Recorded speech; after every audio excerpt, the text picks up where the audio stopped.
Update lang po dito sa Batangas. Ayan po ang panahon ngayon na napakaganda. Ang tubig po ay low tide. Sa maligo pero low tide siya. May malaki po yung barko na dito sa Batangas. Bago na naman po yung barko na yan. Good morning, good morning sa inyo.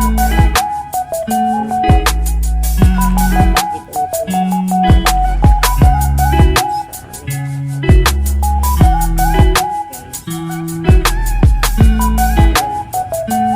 na po yung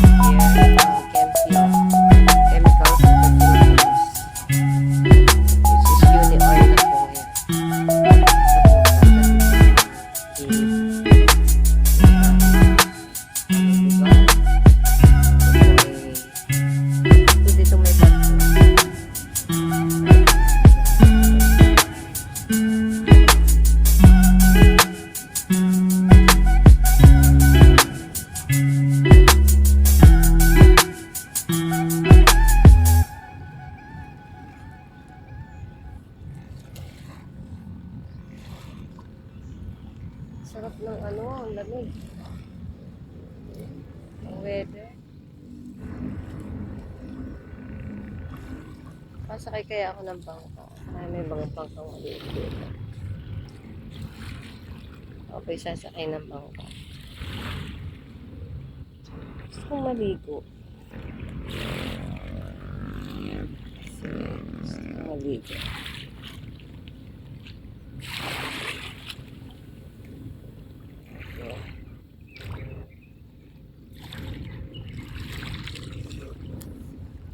Kasi pag may ubo daw, magandang maligo sa tabi ng dagat, di ba? Magandang maligo sa dagat. Ayan, okay naman sana maligo, pero ako maligo kaya ako. Ayan, no? Ang linaw ng tubig.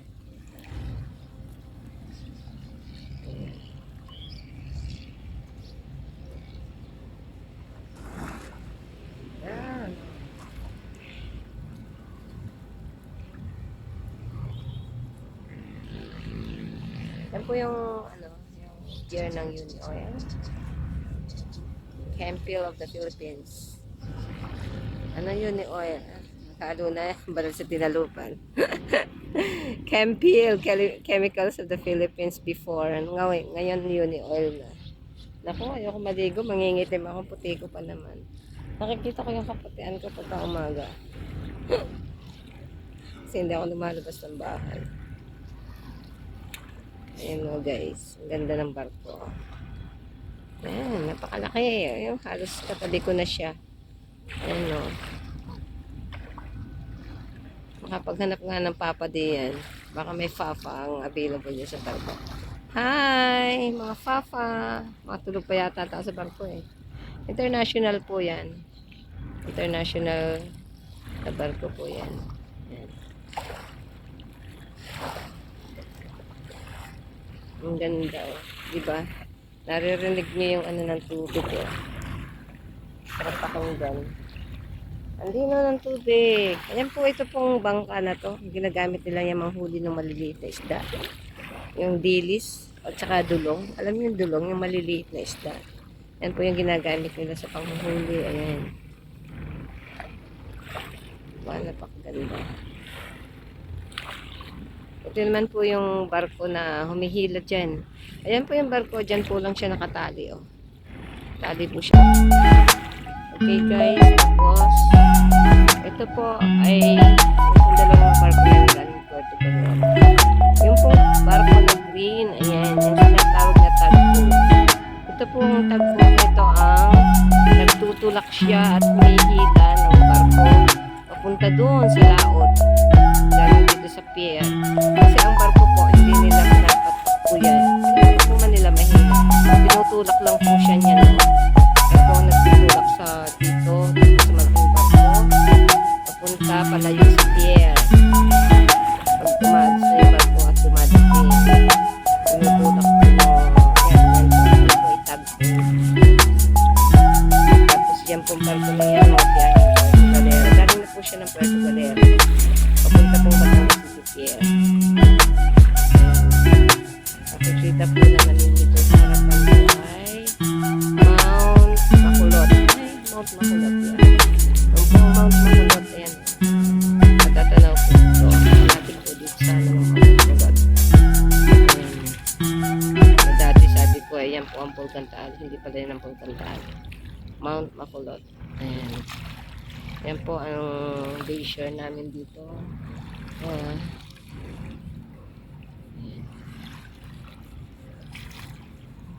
Napakasarap pong tumira dito sa tabing dagat. Kaya ako, kahit nakatira ako dito, ang tamad kong maligo ng dagat. Ewan ko bakit sa Cebu ang limit kong maligo ng dagat. Dito hindi ako naliligo ng dagat. Ayan.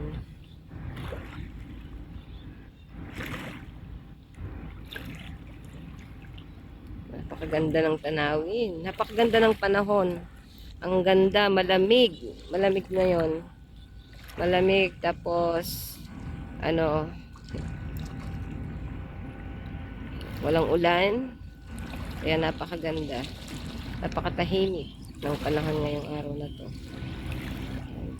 Tingnan nyo yung dagat. Napakadinaw. Ayan, tingnan natin kung ano makukuha natin sa dagat. Baka madulas. At ang cellphone ko nabasa. Ang linaw ng dagat to.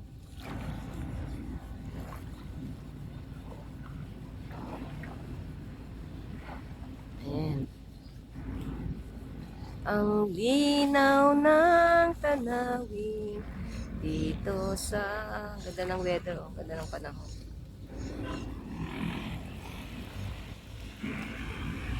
Ganda ng panahon. Yan po yung mga tao dito. Nakaupo lang ang mga nakaupo lang sila sa tabing dagat. Ayan o. Tuwing umaga. Ayan. Yan ang buhay nila dito. Kasi ang sarap tingnan dito. O. At saka dito napaka-fresh ng hangin. Dahil walang pollution. Kahit dito pa malapit sa pier, napakalinis ng dagat. Ayan, mga tao. Kaya wala kayong maamoy na baho dito. Naamoy na like something basura or napakaganda. Napakalinaw. Ayan po. Ayan po ang unang iniingatan dito ng aming barangay. Walang basura ang dagat. Ayan. Bawal po dito magtapon ng basura. Ayan. Napakaganda. Wala po kayong makikita kahit isang basura dito. Ayan. Kaya malinis po yung dagat dito. Guys.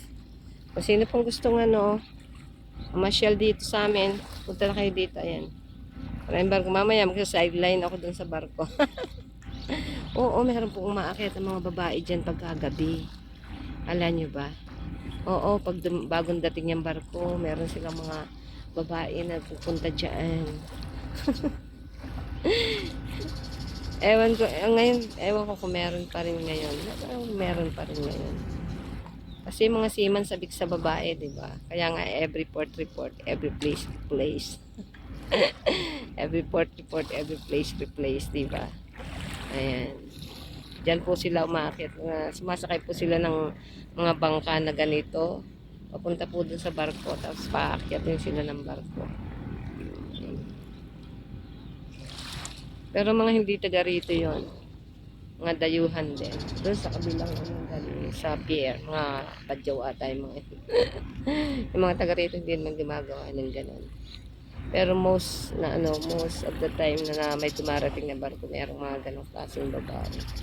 Ayan po.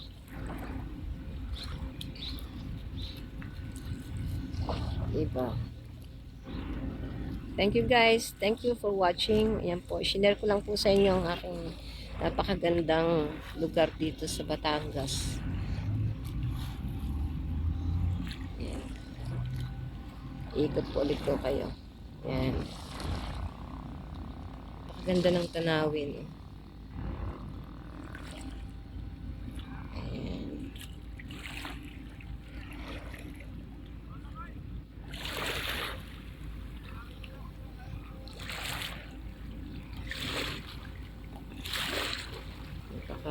Tahimik ng dagat ngayong araw na ito.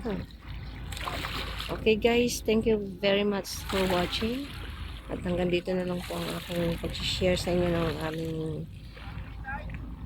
karagatan dito sa Batangas. Thank you so much, guys. Actually, ito Batangas City lang to. Part ng Batangas City. Ito nakikita yung karagatan na to. Yung kabila yata, Bataan na yun eh. I'm not very sure. Pero ano, malapit na sa Bataan. Kabila yata Bataan or Manila Bay. Likod na. Ayan o, mga motor, diba? Okay. Thank you so much, guys. Thank you for watching. Bye-bye.